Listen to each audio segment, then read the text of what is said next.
Jasper, tell me, how did you first get into wine? Uh, it, it came about through not wanting to do any of the obvious sort of standard professions. Our family have always been lawyers, and I knew I didn't want to do that. And I learnt about wine. I actually had a housemaster at school who liked it and occasionally share a few tastes. And then at university there was a sort of a wine tasting society which my sister ran. So that's what kicked it all off. And I was sort of at a loose end, having done my finals, and hadn't really got organised to do anything much. And a friend rang up and said there's a new wine shop opening in London and they're looking around for people. So I got the details and gave him a call and got the job.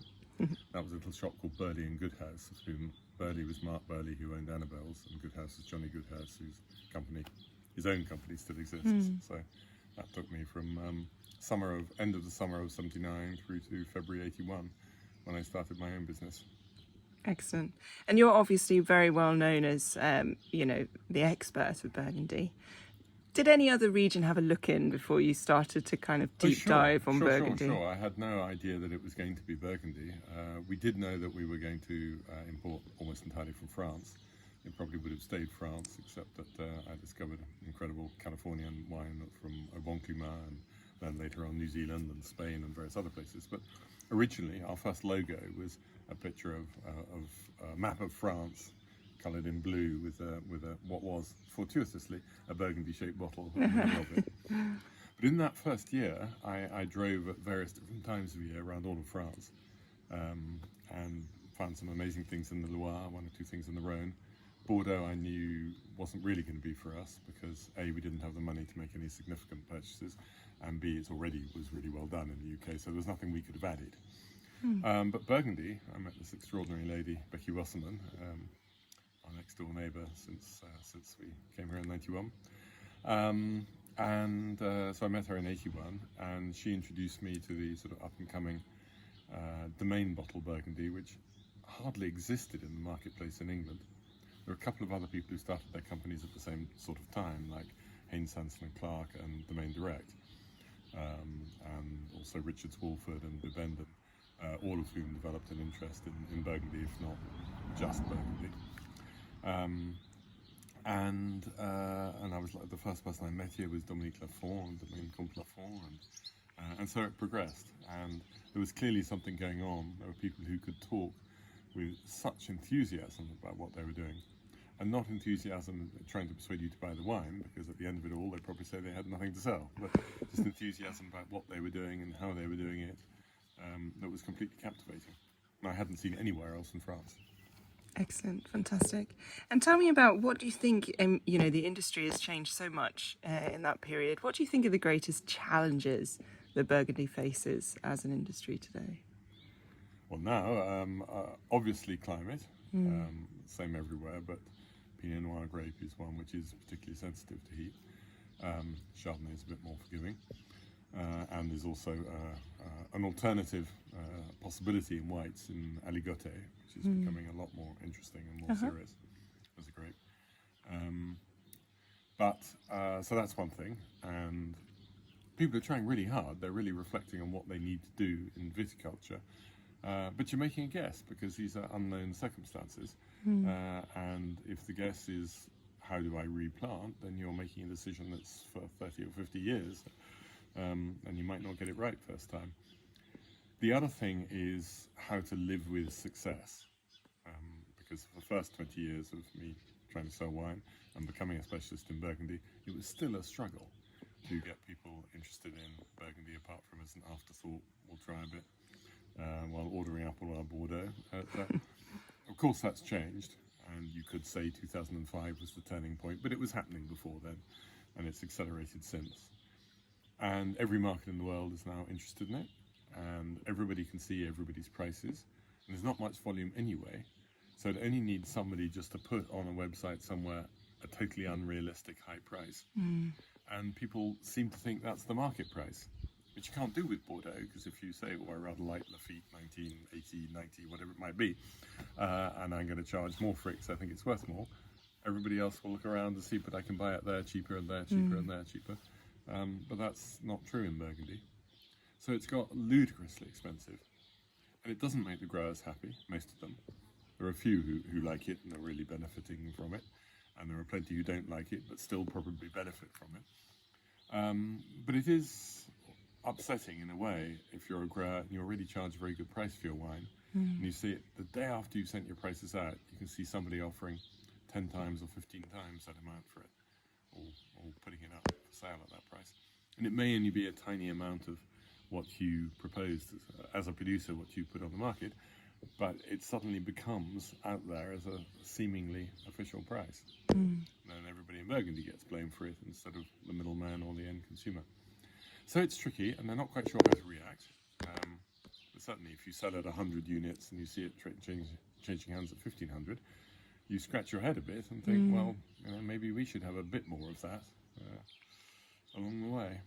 And do you see anything in progress that might actually change that kind of status quo? Is there any way that growers, that producers are trying to protect themselves from that? They are looking at different channels. They're looking at some direct selling. But even then, either they take the whole of this sort of ludicrous new price, or if they don't take that, then the person they're selling to may easily flip it. Yeah. They're trying to protect themselves by numbering the bottles and having those security tags on them, which not just as guarantees of authenticity, but also mean that if the bottle turns up at auction, you can trace back how it got there.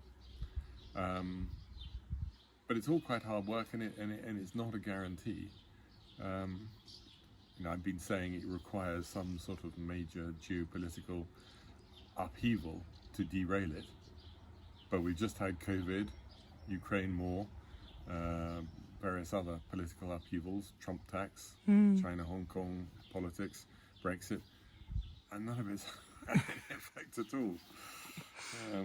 So I just don't know. I mean, I've given up trying to say that, the prices are too high, they must come down, bubble must be burst, because you just can't see how and when that will happen. Interesting. And what do you think are the greatest opportunities here in Burgundy at the moment? Opportunities in what sense? Opportunities for producers. Do you see any kind of, obviously there's the increasing prices, which are a challenge for most producers.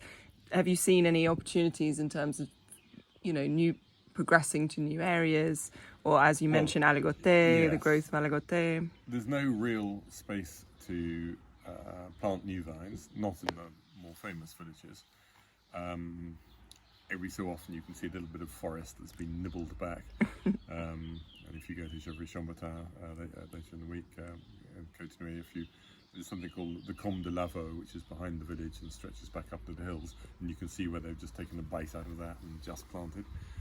But you can go up into the Haute Côte, and there's still land there, and you can buy existing land more cheaply.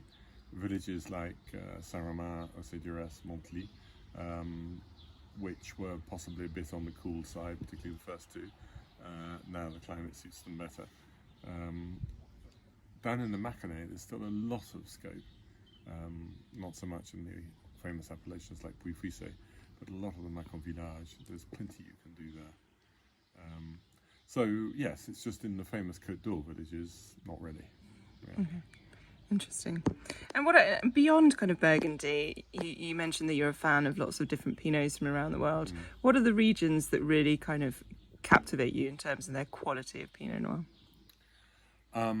Well, we're going to do actually a panel at the next Master of Wine Symposium, which will be in Germany, in Wiesbaden, this time next year, exactly this time next year, which is going to be great fun. So what intrigues me is, do the rules of Burgundy that we have learned here, are they important for New World Pinot? I shouldn't really call it New World, but Pinot outside France, or not? Does it have to be a limestone soil? Not necessarily, though often that can be a bonus. You can get very different sorts of weather conditions, though clearly heat is not ideal. I don't think it comes down to regions or countries as a whole. I think it comes down to locations in certain places and specific producers. So more often, we think of New Zealand, we think of Oregon, loads of possibilities in California as well. in the cooler places like in the Central Coast. I think there's some really nice wines coming from there. And cooler bits of Australia, Tasmania.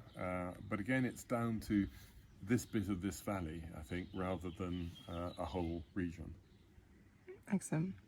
And tell us about your plans now and what you're working on since moving full-time here to Burgundy. So last year I got my second edition of the book sorted and out, and there's plenty more sort of to come in that area. Keep having to do reprints, which is very good. You can tweak one or two things. But also I have my website now, which is a subscription website in which I put all the tasting notes. So there will be there's a big lot that come out right at the end of the year before the January new Burgundy selling season, so that people can look and see who I think has done really well in a given vintage, in the new vintage. Plus all sorts of other reports the rest of the year. So that takes up a huge amount of my time, because it's at least from the point of view of content, it's a one-man business. I have people helping me on the technical side and management side. I work also with the Hospice de Beaune, which has been enormously interesting and challenging. There's an incredible person called Ludivine Griveau, who is the régisseur in French, so general manager stroke winemaker, who is a strong personality, strong opinions, has really made all the people who look after the vineyards sort of sharpen up their acts. Plenty of them are doing a really good job anyway, but she's unforgiving of anybody who doesn't fully pull their weight. And she's produced some really consistent good wines over the last few years, and she's a great communicator as well. So might be something for a circle to do an interview with. She has very good English. So I work with her, taste the wines very young. It's already difficult to taste the wines in barrel 1 year after the harvest, but to taste them 2 weeks after the harvest was another challenge. And I was surprised to find that actually you can do it, but there's still so much going on that they can vary from 1 week to the next, a huge amount. And then sort of promote the idea of the new harvest. And Cat's trying to eat the gingerbread. No, he won't like it anyway. And we've christened him Sommelier Cat, because when we've got our glasses of wine and bottles out here, he always comes and sniffs. Yeah, my cat does the same. Yeah.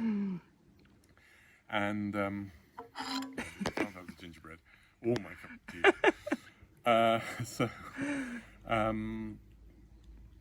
Yes, so then talk about it and liaise with all the potential purchasers of barrels to get stimulated for the third Sunday in November auction. So that's good fun. I've been doing a fair amount of work with £67 Mile for their television, Jane, where Jane is the sort of the anchor for Bordeaux, and I've been doing Burgundy. And they're about to have a new sort of clubhouse here in Beaune, yeah. Yep. And they're going to put a little television studio in that, so that would be good. So I would say I'm working longer hours and harder than I've ever done before. Now sort of properly employed. Excellent. And finally, when you're not working on all your extensive projects, what do you do for downtime? What do you enjoy doing? Around here we have a fair amount of land. I've pretty much completed building my dry stone walls, where they'd all fallen in over the years. There's bits of wall on the field down there which have been knocked down by the Germans because they wanted to park their half tracks in the field in 1943, and hadn't been rebuilt since. So I did those. Plus, all along the fields where my wife keeps her various sheep and horses and so on. In the summer months, I trim all those back by hand, which people look at me and say, why didn't you get a machine to do it? But the point is the physical exercise. Yeah. So that's the time, end of August is when the one time of the year when I'm properly fit. If I go to the UK, it's not normally for work these days, it's to play cricket. Nice. I used to get enough sort of away time in travelling, particularly to Asia, sometimes New Zealand as well. Which was work, but it felt as good as a holiday because you were in a completely different circumstance and enjoying yourself. I'd still go to New Zealand at the drop of a hat if one could, but equally trying to be careful to reduce travelling for ecological reasons as well. But I mean, wine is endlessly mentally stimulating as well as being fun for the taste of it. because your bottles of wine keep changing, new vintages come along, old ones develop, and Burgundy, this is a nice long time frame for a vintage to develop. So the constant curiosity. Excellent, fabulous. Thank you very much.